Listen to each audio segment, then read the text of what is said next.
Make plays. Lakers are down by 3 for the tie. It's good. LeBron James has money. 101. We're going to overtime in Houston. Marcus Smart has just been outstanding down the stretch. Hachimura drives on the baseline and scores. 107-103 Los Angeles. We weathered a lot tonight. The Lakers win it. A commanding 3-0 lead in the series.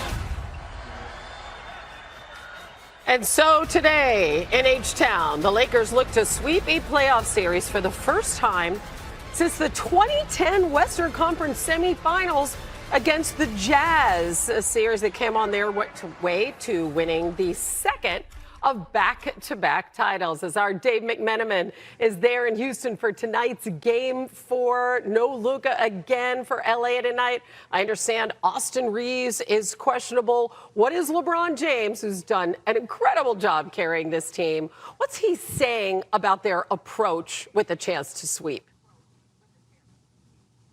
Well, Hannah, LeBron was asked about the opportunity that they're going to have on Sunday with this chance to sweep. And he said that we can't be complacent. We don't have the luxury to be complacent and think there's going to be a Game 5 at home or a Game 6 or other opportunities, because we don't have those guys you just mentioned. No Luka Doncic. Austin Reeves is questionable. But really, for now, the last 3.5 weeks, the Lakers have been in this ultra-focused mode of what can we do to figure things out when we don't have the luxury of close to 60 points per game from those two players. Obviously, thus far, it's been working, and J.J. Redick's doing his part as well, knowing that LeBron, the 41-year-old, played 45 minutes in that win in Game 3. No practice on Saturday, no shoot-around on Sunday. He wants LeBron to rest as much as possible leading up to tip-off tonight. And by the way, they're going to get a little bit of rest maybe if they sweep this series, right? So that definitely would not hurt. Let's go to the Rockets side. We know Kevin Durant is questionable for this one. He has that sprained left ankle that sidelined him in Game 3. Dave, what, from your understanding, is going to go into the decision whether or not he plays tonight? Hannah, the decision will come down to Kevin Durant, the Rockets coaching staff, the Rockets medical staff, and the Rockets front office. Everyone will have an input, and they'll determine whether he's able to go.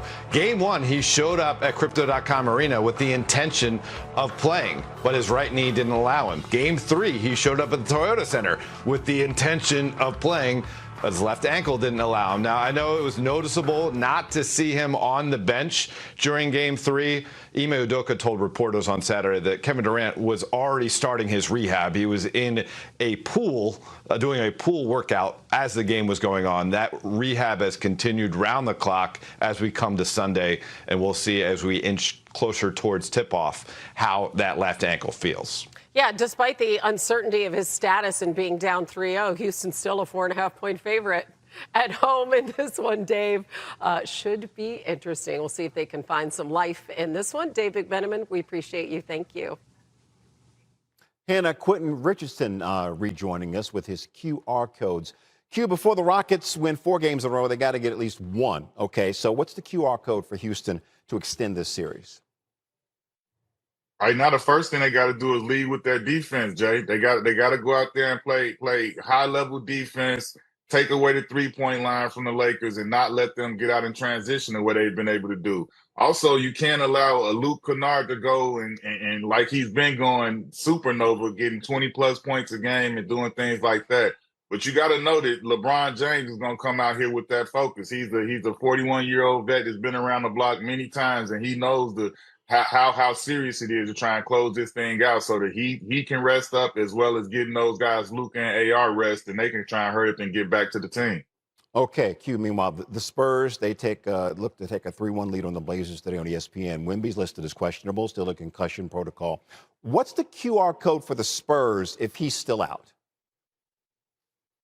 If no Wemby, man, they just need to do what they've been doing. Just play. First of all, lead with their defense. Their defense sets the tone. But also offensively, just play, share the ball, let the ball flow, and whoever gets it going, they've done a good job at kind of going through that guy, whoever it's been, Steph Castle and Dylan Harper last game. But even if it's whoever it is, it could be De'Aaron Fox or any of those guys, just play with good flow.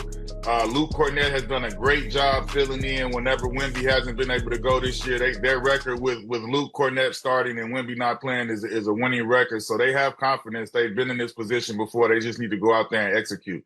Good day of hoops ahead. Q with his QR code. Thank you, my brother. Yes, sir, legend. For a segment that we like to call the QR code. Come on. All right, Q Rich, what is the code for the Sixers to even up this series? The QR code for the Sixers is easy. You need Tyrese Maxey, VJ Edgecombe, and possibly a Paul George. But they got to play fast. They got to get out, push the pace, play fast, lead with their defense. And these guys got to have scoring nights. 2 out of the 3 of them got to have big-time nights. I mean, PG has been, he's been pacing himself, but he needs to have a big night.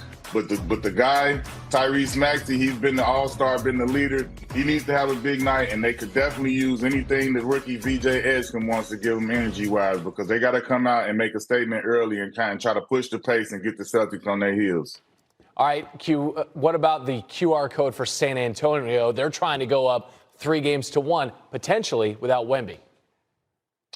QR code for the Spurs is lead with their defense, guys. They have a great defensive team. Even when Wemby is out, they have length, they have deep, they have depth, they have guys that can play 3 and D, switchable guys, and they have youth, man. They got a lot of youthful athleticism and guys that can switch. You seeing it right here: the Dylan Harpers, the Steph Castles, the Carter Bryant, Champagne. All of these guys got to go out there and lead with their defense and try and smother them. And you know that one of these guards or one of these guys are going to have a big offensive night. So if they can do those things and hold down the paint, Luke Cornett has done a great job filling in for Wemby, and they have a record that's favorable when Wemby doesn't play. So they can get it done. All right, Lakers, meanwhile, they're 1 win away from sweeping the Rockets. They were massive underdogs to start this series. KD questionable for this one after missing game 3 with that ankle injury. What's the QR code for Houston to just try to get back in this series? First of all, they got to take everything one game at a time, man. Everybody's going to announce that it's over. They're going to, nobody comes back from 3-0. You can only win one game at a time. They got to lock in and focus on that concept. And then they got to try and go out there and muck up the game, make everything extremely tough. You can't have Luke Kennard coming off the bench and getting 20+ and having a big game. Obviously, LeBron is LeBron, but even with that, you got to push him and make him try and field his age, because right now he's not looking 41 in this series. He's looking about 30 years old. It just takes a soft mattress to make LeBron feel like he's 41 years old. As someone who's past that mile marker. All right, let's finish up with the Cavs trying to take a 3-1 series lead against Toronto. What's the QR code for Cleveland? QR code for Cleveland is to get in there early and try and take that fan base out of it. I said this before when they went up 2-0 that it wasn't over until I saw them play in Toronto, because they are a different team when that crowd gets going. They got one of the best fan bases and one of the loudest arenas in the league in the NBA. So you have to come out there early and hit first and try and get them on their heels and try and keep the crowd out of it as much as you can. Play with your defense, and obviously you got those two superstars in James Harden and Donovan Mitchell. They need to lead the way. Tip off 1 p.m. Eastern on ESPN. Quentin Richardson with the very latest for us, easy for me to say, on SportsCenter. Thanks, Q Rich.